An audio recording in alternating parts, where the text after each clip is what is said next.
नमस्कार, न्यूज यापा में आपका स्वागत है। मैं उज्जवल शर्मा आपके साथ। लोकसभा चुनावों को लेकर कांग्रेस पार्टी तैयारियों में जुटी हुई है और इसको लेकर हर दिन एक नया अपडेट कांग्रेस पार्टी में सामने आ रहा है। कांग्रेस पार्टी किस तरह से चुनाव लड़ेगी, क्या एजेंडे रहेंगे कांग्रेस पार्टी के, उनको तमाम बातों को लेकर हर दिन एक अपडेट सामने आता है। इस बीच राजस्थान में भी कांग्रेस तैयारियों में जुटी हुई है। जिस तरह से बैठकें चल रही हैं, अब लोकसभा सीटवार प्रदेश अध्यक्ष और प्रदेश प्रभारी जाएंगे, फील्ड में जाकर लोग बातचीत करेंगे, कांग्रेस कार्यकर्ताओं से भी बातचीत करेंगे और फीडबैक लेंगे कि यहाँ किस प्रत्याशी की पकड़ ज्यादा है और किस प्रत्याशी को टिकट देने से यहाँ बेहतर स्थिति में कांग्रेस आ सकती है। दरअसल राजस्थान में इस बार मेहनत करने की जरूरत इसलिए ज्यादा है कि पिछली 2 बार से लगातार कांग्रेस यहाँ सारी की सारी लोकसभा सीटें हार जाती है।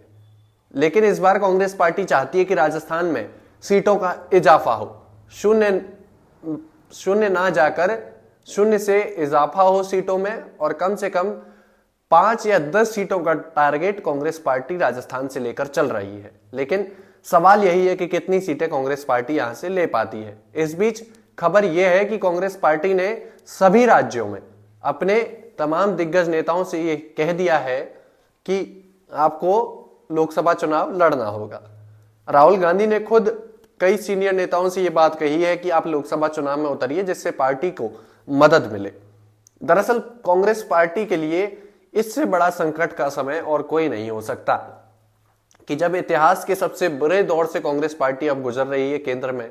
ऐसे में कांग्रेस का मानना है और सोचना है कि अब बदलाव कुछ किए जाएं रणनीति में और अपने सीनियर नेताओं को चुनाव लड़ाया जाए, जिससे कि कांग्रेस पार्टी मजबूत हो और इन नेताओं के जनाधार का भी पता चले, जो लंबे समय से सीटों पर तो जमे हुए हैं, कुर्सियों पर जमे हुए हैं, लेकिन क्या इनका हकीकत में कोई जनाधार है भी या नहीं। दरअसल मध्य प्रदेश में जीतू पटवारी से कांग्रेस पार्टी के जो वहां अध्यक्ष बनाए गए थे प्रदेश के, उनसे राहुल गांधी ने व्यक्तिगत तौर पर कहा है कि आप चुनाव लड़िए, पहले आप राज्यसभा सांसद का चुनाव लड़िए, उसके बाद मैं चाहता हूं कि आप लोकसभा सांसद का भी चुनाव लड़े। ऐसे में जीतू पटवारी ने राहुल गांधी से यह कहा है कि जैसा आप कहेंगे वैसा ही करेंगे। अब बात करें राजस्थान की, तो राजस्थान में भी तमाम दिग्गजों के नाम पर चर्चा चल रही है। फिर वो चाहे सचिन पायलट के नाम पर चर्चा हो, अशोक गहलोत के नाम पर चर्चा हो। कहा जा रहा है कि सचिन पायलट और अशोक गहलोत समेत तमाम दिग्गज नेताओं से कांग्रेस पार्टी के आला नेताओं ने ये चर्चा की है कि आप लोग लोकसभा चुनाव में उतरिए, क्योंकि आप लोग कांग्रेस पार्टी के सीनियर नेताओं में से एक हैं। अब अशोक गहलोत की बात करें तो अशोक गहलोत दिग्गज नेताओं में शामिल है, मुख्यमंत्री रहे हैं 3 बार। तो कांग्रेस पार्टी ये जानना चाहती है कि क्या अशोक गहलोत लोकसभा चुनावों में भी जनाधार जुटा पाते हैं, या फिर सिर्फ कुर्सी का मोह ही अशोक गहलोत को है, जनाधार कुछ नहीं है। क्योंकि अशोक गहलोत अपने विधानसभा चुनाव में अपने बूथ से भी हार गए थे, इतनी बढ़त नहीं ले पाए थे। और दूसरी तरफ बात करें सचिन पायलट की, तो सचिन पायलट का क्रेज राजस्थान में नहीं बल्कि पूरे देश में, इस बात को कांग्रेस पार्टी जानती है और सचिन पायलट पर इसीलिए दबाव बनाया जा रहा है कि आप लोकसभा का चुनाव लड़िए।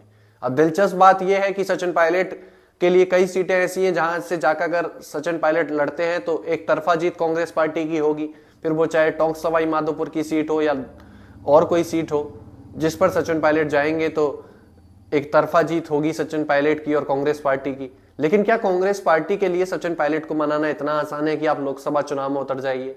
क्योंकि सचिन पायलट के नजदीकी लोगों की माने तो सचिन पायलट नहीं चाहते कि वे लोकसभा का चुनाव लड़े। ऐसे में कांग्रेस पार्टी तमाम राजस्थान के नेताओं से संपर्क में है कि आप सभी लोग चुनाव लड़िए, जो भी दिग्गज नेता हैं, फिर वो चाहे अशोक गहलोत हो, सचिन पायलट हो, गोविंद सिंह डोटासरा हो, मुरारी लाल मीणा हो, इन सभी नेताओं से कांग्रेस पार्टी लगातार इस संपर्क में है कि किसी ना किसी तरीके से आप लोग चुनाव लड़ें और राजस्थान में इस बार लोकसभा सीटों पर ज्यादा फोकस करें और ज्यादा संख्या में कांग्रेस की सीटों को यहां से जिताकर भेजें। अब देखना यह है कि क्या कांग्रेस पार्टी इन तमाम दिग्गजों को मना पाती है चुनाव लड़ाने के लिए, और अगर ये मानते हैं तो फिर उसके बाद जो मुकाबला होगा वो देखने लायक होगा। तमाम ऐसे सियासी अपडेट्स के लिए आप बने रहिए हमारे साथ। तब तक के लिए नमस्कार।